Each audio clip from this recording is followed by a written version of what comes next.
ഇന്നത്തെ എൻ്റെ റെസിപ്പി വെള്ളരി വെച്ചുള്ള നല്ലൊരു ചോറിനൊക്കെ കൂട്ടാൻ പറ്റിയൊരു കറിയാണ്. അതിന് വേണ്ടി ഒരു ചെറിയ വെള്ളരി, അതുപോലെ ഒരു തക്കാളി, 2 പച്ചമുളക് കഴുകി വൃത്തിയാക്കി ചെറുതാക്കി കട്ട് ചെയ്ത് വെച്ചിട്ടുണ്ട്. നമുക്ക് ഒരു കുക്കർ എടുത്ത് അതിലൊരു 1/4 കപ്പോളം പരിപ്പ്, നന്നായിട്ട് സാമ്പാർ പരിപ്പാണ്, നന്നായിട്ട് കഴുകി വൃത്തിയാക്കി വെച്ചിട്ടുണ്ട്. അതിലേക്ക് നമ്മൾ ഈ കട്ട് ചെയ്ത് വെച്ചിട്ടുള്ള വെജിറ്റബിൾസ് ഇട്ട് കൊടുക്കാം. ഇനി നമുക്കിതിലേക്ക് ഒരു 1/2 ടീസ്പൂണോളം മഞ്ഞൾപ്പൊടി ചേർത്ത് കൊടുക്കാം. പിന്നെ ഇതിലേക്ക് എരിവിന് കാര്യമായിട്ട് നമ്മൾ ഈ പച്ചമുളകിൻ്റെ എരിവ് മാത്രമാണ്. കുട്ടികൾക്കൊക്കെ കൊടുക്കാവുന്ന വീട്ടിലാണെങ്കിൽ അധികം എരിവ് ചേർക്കണമെന്നില്ല. ഈ പച്ചമുളകിൻ്റെ എരിവ് തന്നെ മതി. വേണമെന്നുണ്ടെങ്കിൽ ഞാനൊരു കളറിന് വേണ്ടി കാശ്മീരി ചില്ലി പൗഡർ ചേർത്തെടുത്തിട്ടുണ്ട്. അതിൻ്റെ കൂടെ വേണമെങ്കിൽ ഒരു 1/2 ടീസ്പൂണോളം സാധാ എരിവുള്ള മുളക് പൊടി ചേർക്കാവുന്നതാണ്.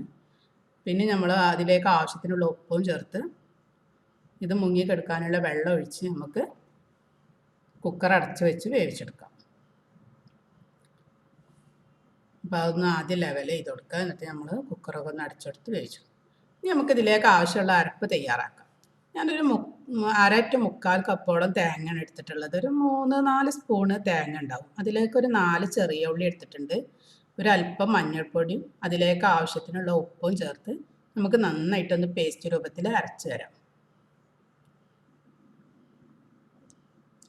ഞാൻ അതൊക്കെ അരച്ച് വന്നിട്ടുണ്ട്. ഇപ്പം നമ്മളെ കുക്കർ ആവിയൊക്കെ പോയിട്ടുണ്ട്. നമ്മളൊന്ന് തുറന്ന് നോക്കാം.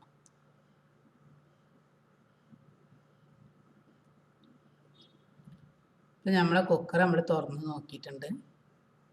അപ്പോൾ എത്രത്തോളം ആയിട്ടുണ്ടെന്ന് നമുക്കൊന്ന് നോക്കാം. നമ്മളെ പരിപ്പും വെള്ളരിയൊക്കെ ആവശ്യത്തിന് വെന്ത് വന്നിട്ടുണ്ട്. വെള്ളരിയൊക്കെ വെന്ത് കഴിയുമ്പോൾ അങ്ങനെ നോക്കിയാൽ തന്നെ നമുക്ക് മനസ്സിലാവും. ഒരു ചെറിയൊരു ട്രാൻസ്പെറൻറ്റ് കളർ പോലെ ആയിട്ടുണ്ടാവും. ഇതിൽ നമ്മൾ പുളിയൊന്നും ചേർക്കുന്നില്ല. ഈ തക്കാളിയുടെ ഒരു പുളി മാത്രമാണ് ഇതിലുണ്ടാവുക. ഇത് കുട്ടികൾക്കൊക്കെ നന്നായിട്ട് ഇഷ്ടപ്പെടും. ചോറിലൊക്കെ കുഴച്ച് കൊടുക്കാൻ നല്ലൊരു കറി തന്നെയാണ്. ഇതിലേക്ക് നമ്മൾ അരച്ച് വെച്ച തേങ്ങ അത് ഒഴിച്ച് കൊടുക്കുക. അത് ഒഴിച്ച് കൊടുത്തതിന് ശേഷം നമ്മൾ ഫ്ലെയിം ഓൺ ചെയ്യുക. എന്നിട്ട് അത് നന്നായിട്ട് തിളക്കാൻ വേണ്ടിയിട്ട് വെയിറ്റ് ചെയ്യുക. തിളച്ച് വരുന്നതിന് ശേഷം നമുക്കൊരു പാൻ അടുപ്പത്ത് വെക്കുക. അതിലേക്ക് 2 സ്പൂണ് വെളിച്ചെണ്ണ ഒഴിച്ചു കൊടുക്കുക. അത് ചൂടാവുമ്പോൾ 1 സ്പൂൺ കടുക് ഇട്ട് കൊടുക്കുക. കടുക് നന്നായി പൊട്ടി വരുന്നവരെ വെയിറ്റ് ചെയ്ത് കൊടുക്കുക.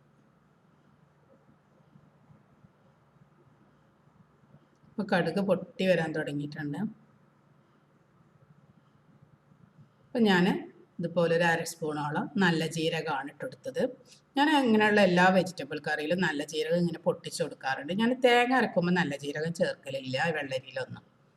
പക്ഷേ ഇങ്ങനെ പൊട്ടിച്ച് കൊടുക്കുമ്പോൾ കറി കഴിക്കുന്ന സമയത്ത് അത് കടിക്കുമ്പോൾ നല്ലൊരു ടേസ്റ്റാണ്. അപ്പോൾ ഇതുപോലെ ചെയ്ത് നോക്കിയിട്ടില്ലെങ്കിൽ എല്ലാവരും ഒന്ന് ചെയ്ത് നോക്കിയിട്ട് അഭിപ്രായം പറയണേ.